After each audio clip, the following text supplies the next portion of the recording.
kenapa polisi menerapkan standar ganda. Ada diskriminasi perlakuan kepada orang-orang yang sama mengalami kekerasan dalam rumah tangga. Apakah karena Vena Melinda seorang artis yang menyedot perhatian publik sehingga kasusnya segera mendapatkan respon cepat dari aparat kepolisian di Polda Jawa Timur dan pelakunya sang suami yang melakukan kekerasan dalam rumah tangga ditahan.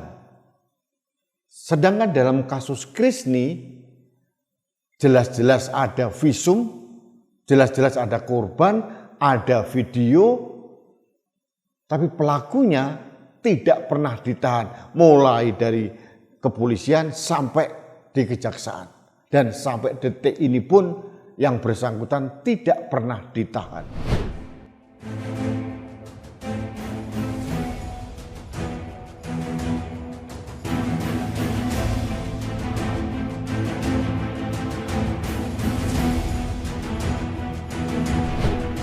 Halo sahabat Indonesia, kita bertemu kembali dalam Opini Rudy.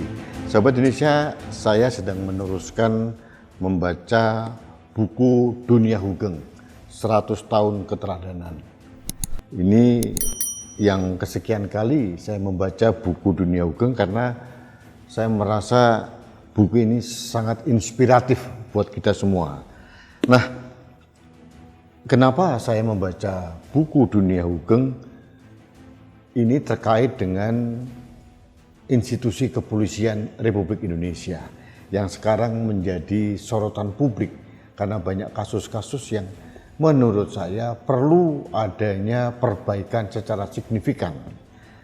Kenapa saya ingin menyampaikan inspirasi Hugeng untuk sahabat-sahabat saya di kepolisian? Karena Pak Hugeng yang merupakan Kapolri kelima itu menjabat tahun 1968 sampai 1971 ini karena rakyat termasuk saya sangat mencintai institusi Polri dan berharap polisi ini bertindak dan berperilaku seperti seorang Jenderal Polisi Hugeng Iman Santoso. Nah, yang pertama, saya ingin menyoroti kasus kekerasan dalam rumah tangga yang menimpa seorang selebritis, mantan anggota DPR, mantan model Vena Melinda. Beberapa minggu yang lalu, Vena Melinda melaporkan ke polisi bahwa dia mengalami kekerasan dalam rumah tangga yang dilakukan oleh suami yang bernama Ferry Irawan. Ini juga seorang artis. Hidungnya berdarah, mukanya bengep, dan ini menjadi kebiadaban seorang suami kepada istri. Dan saya sangat setuju Vena Melinda melaporkan hal ini kepada aparat kepolisian. Yang saya berikan apresiasi kepada Polda Jawa Timur adalah setelah memeriksa sang suami Ferry Irawan langsung ditetapkan sebagai tersangka dan ditahan. Nah, masalah ditahan ini menjadi problem. Problemnya kenapa? Karena saya ingin memperbandingkan dengan kasus-kasus yang lain terkait dengan kasus yang sama, yaitu kekerasan dalam rumah tangga. Sebagai contoh, saya pernah mengadakan podcast dengan seorang perempuan yang bernama Krisni Yuan Wang. Dia mengalami kekerasan dalam rumah tangga yang dilakukan oleh suaminya, Irsan Pribadi Susanto, selama bertahun-tahun. Menurut pengakuan dari Krisni waktu itu kepada saya, dia mengalami kekerasan dalam rumah tangga selama 5 tahun, 2017 sampai 2021. Dan videonya lengkap, visumnya juga ada. Bukan hanya Krisni yang mengalami kekerasan dalam rumah tangga, tapi juga anaknya ikut kena imbasnya. bukan hanya kekerasan psikis, tapi juga kekerasan fisik. Singkat cerita, waktu itu menurut pengakuan Krisni Yuan Huang, dia melaporkan ke Polrestabes. Yang terjadi sampai di persidangan, suaminya yang bernama Irsan tidak pernah ditahan. Nah, ini menjadi soal bagi saya. Kenapa polisi menerapkan standar ganda?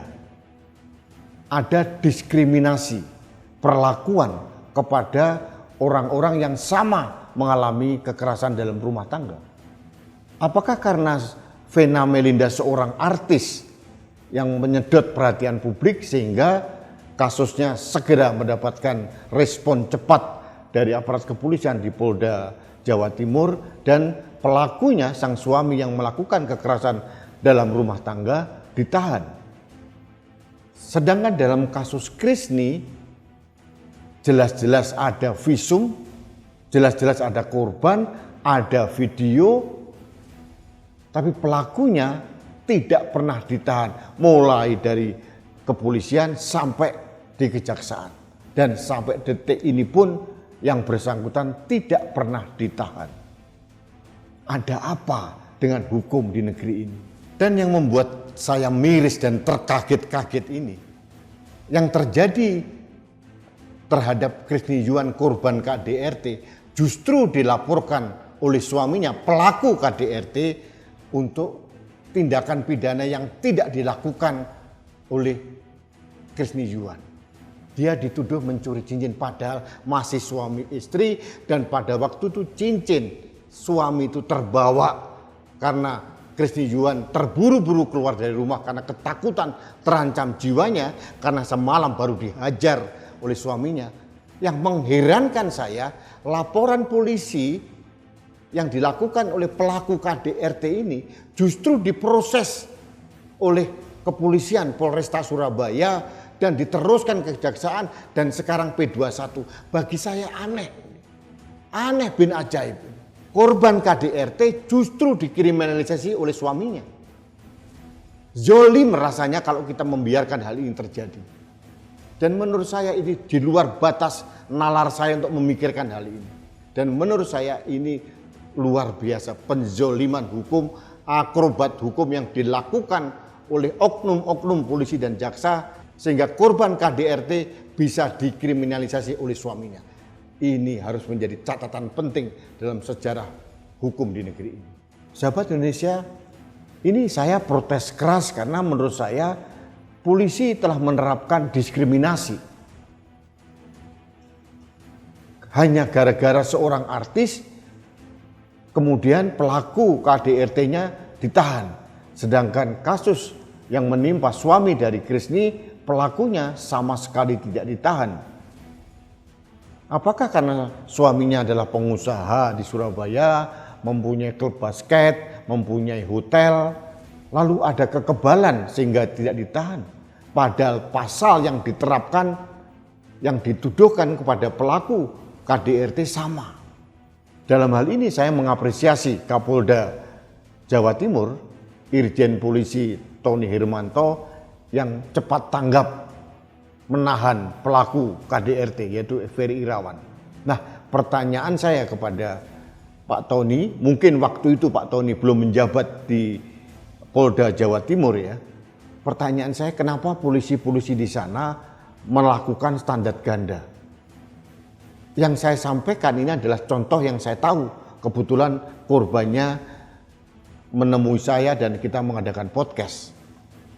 Saya tidak tahu ada berapa peristiwa kekerasan dalam rumah tangga yang mendapatkan perlakuan diskriminasi seperti ini. Mungkin karena orang biasa atau mungkin sudah masuk angin sehingga pelakunya tidak pernah ditahan. Sedangkan Ferry Irawan karena dia artis, korbannya adalah selebritis, langsung ditahan. Ini pertanyaan yang harus dijawab. Kenapa saya mengemukakan hal ini? Karena saya sangat mencintai institusi Polri, Kepolisian Negara Republik Indonesia. polisi sedang berbenah. Kapolri Jenderal Polisi Listio Sigit Prabowo pun sudah mewanti-wanti kepada Kapolda dan seluruh jajaran di bawahnya untuk memberikan pelayanan terbaik kepada masyarakat. Yang terjadi sekarang di depan mata kita terang benderang terjadi diskriminasi. Ini PR buat Kapolda Jawa Timur, Irjen Polisi Tony Hermanto untuk menertibkan aparat kepolisian di bawahnya. Ada apa perlakuannya berbeda dalam kasus yang sama? Ini menjadi pertanyaan publik. Saya bukan ahli hukum, saya masyarakat biasa. Saya hanya menyuarakan kegelisahan saya melihat perlakuan berbeda untuk kasus yang sama. Karena ini seorang selebritis, korbannya yang ini adalah orang biasa sehingga mendapatkan perlakuan berbeda. Ini yang mohon diberikan konfirmasi dan klarifikasi kepada aparat kepolisian di Polda Jawa Timur. Sahabat Indonesia, ini penting saya sampaikan agar polisi ini menjadi tempat tumpuan masyarakat untuk mengadu kalau mengalami hal-hal yang tidak patut diterima. Tapi polisi seperti apa? Gitu. Apakah kita harus mengcopy paste seorang Hugeng untuk hadir kembali dalam kepolisian negara Republik Indonesia? Saya yakin masih banyak polisi yang baik. Gitu. Tapi melihat peristiwa-peristiwa yang terjadi, saya gamang melihat mental aparat kepolisian yang sekarang ini. Contoh kasus yang terang benderang adalah Ferry Irawan dan Irsan Pribadi Susanto. Berbeda sekali. Pertanyaan saya kenapa ya? Sampai kasusnya Krisni Juanwang itu suaminya yang melakukan kekerasan dalam rumah tangga selama 5 tahun berturut-turut. Dan ada bukti video, ada bukti visum tidak pernah ditahan sampai persidangan dan sampai sekarang. Bahkan vonis banding di Pengadilan Tinggi Jawa Timur pun hanya 8 bulan hukuman percobaan, otomatis tidak ditahan. Sekarang kasasi sedang diajukan oleh jaksa mulai tanggal 25 Oktober 2022 sampai detik ini belum mendapatkan nomor registrasi dari Mahkamah Agung untuk disidangkan. Pertanyaannya kenapa? Apakah aparat penegak hukum hanya memprioritaskan penyidikan sampai proses persidangan bagi orang-orang yang terkenal? Orang-orang yang mendapatkan sorotan publik, artis, selebritis, sedangkan orang biasa diabaikan. Ini pertanyaan publik. Ini kasus yang di depan mata saya karena saya mengalami sendiri wawancara dengan yang bersangkutan. Sahabat Indonesia, ini bentuk kecintaan saya kepada Polri. Memberikan masukan kepada Kapolri dan seluruh jajarannya, jangan pernah melakukan diskriminasi perlakuan kepada korban apapun, siapapun. Entah dia selebritis, entah dia tokoh politik, entah dia masyarakat biasa, harusnya mendapatkan perlakuan sama. Pelaku kejahatannya pun seharusnya diperlakukan sama, sama-sama ditahan.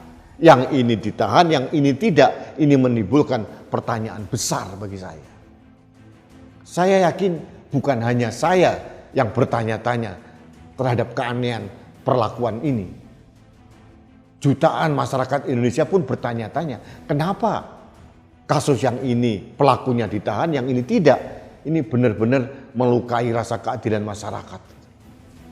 Sahabat Indonesia, sekali lagi saya mohon kepada seluruh insan Polri untuk mau mengikuti jejak seorang Hugeng.